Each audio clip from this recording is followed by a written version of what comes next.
اریرو ترنک توایا ببولاله د راواله اتڼ واچوه بګرامه د جنوب نه تر شماله او اتڼ واچوه بګرامه د جنوب نه تر شماله بیا بامیان بندي امیر ته شمامه راځي سال ساله د پرخار د ښکلاګانو دا ویلې ببرې ونې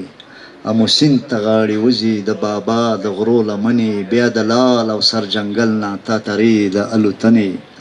او غزنی کور د تمدن شي د لرغونې پیژندنې د هرات جګې کلاوې حماسې د سرخندنې او زما ګران افغانستانه بیا په هاغو شپو ورنشي چې بیلیږي ورور له وروره د جنګونو ډګر نشي چې یو کور بل ته مورچه شي بیا په منګه ماشر نشي ځوانه بیا د دې ملالو لوپټو سوداګر نشي بدرنګې شپې په یاد کا هر پیغور یم ژړولی په اغزنو دیوالونو ګاونډیانو ودرولی او د هر چا د دروازو نه شړل شوی وم ناهیلی د هر چا د دروازو نه شړل شوی وم ناهیلی ته د ښکلي یا مشهور شه زه به چغه د بولان شم ته مې نوم د کندهار واخله زه به تا نه جار قربان شم ته د شین بدخشان لال شه زه به زړه دی او افغان شم ته د بلخ نه سلام راوړه زه به بعد د مالستان شم په دې لار څوک را روان دی غږ راوکه په دې لار څوک را روان دی غږ راوکه څوک مې سترګو کې اوبه اوبه ولاړ دی په دې لار څوک را روان دی غږ راوکه څوک مې سترګو کې اوبه اوبه ولاړ دی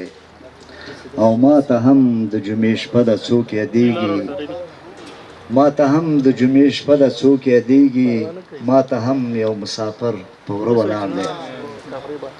او دا خپل زړه مې لکه خپل بیرغ خوښېږي پکې لمر په عبادت مانځه ولاړ دی دا خپل زړه مې لکه خپل بیرغ خوښېږي پکې لمر په عبادت مانځه ولاړ دی او دوست صاحب د جانان د ښکلو سترګو څه کمی دی بابرزی پکې رانجه رانجه ولاړ دی بیتونه دي بخښنه غواړو دیدار صاحب وی له دې دنګو ونو غاړه استاد د میوو خبره کړې وه له دې دنګو ونو غاړه نن میوه او سوری دواړه له دې دنګو ونو غاړه نن میوه او سوری دواړه د وږمو جامې په غاړه غېږه غېږه غاټول راوړه او غږ او رڼا سره مزل کوو چې اوږد انتظار پیدا کو غږ او رڼا سره مزل کوو چې اوږد انتظار پیدا کو چې خپل تیاره کور ته ډیوه پیدا کو لار پیدا کو خپل اولادونو ته وطن ولرو کار پیدا کو غږ او رڼا سره مزل کوو چې اوږد انتظار پیدا کو خپل اولادونو ته وطن ولرو کار پیدا کو د خپلو زیرمو په سر ودرېږو روزګار پیدا کو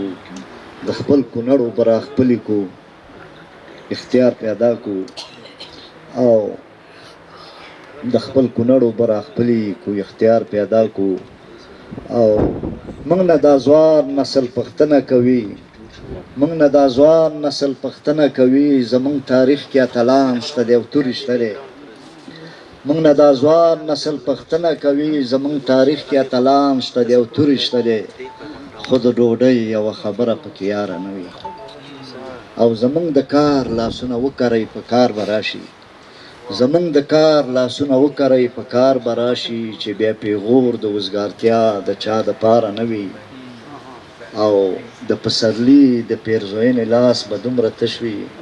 دا ستا په څڼو کې ګلونه زموږ جیب کې به هنداره نه وي او سرخندل هم دومره بس دي بلخشي علم پروره بیا خپلواک په خپله ځمکه په امیر ودروئ له سره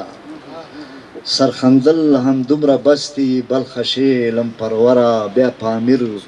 په خپله ځمکه خپلواک ودروئ له سره او پسرلی په ایلبندونو غزنی ناوې شیناوره یو خوشحال به را پاڅېږي یو کروړ به راویښېږي بیا هلمند زمینداوره او ننګرهار د سولې کور شي غږ را پورته که جلاله ننګرهار د سولې کور شي غږ را پورته که جلاله سر د ستر علامه هسک شي د کونړ نه تر چتراله بیا په چا لاس پورته مشه نورستانه مېلمه پاله ننګرهار د سولې کور شي غږ را پورته که جلاله سر د ستر علامه هسک شي د کونړ نه تر چتراله بیا په چا لاس پورته مشه ننګرهاره مېلمه پاله او د میدان وردګو خلک نامتو شوي با کماله او هریرو ترنک ته وایه ببولاله دې راواله اتڼ واچوه بګرامه د جنوب نه تر شماله هریرو ترنک ته وایه ببولاله دې راواله اتڼ واچوه بګرامه د جنوب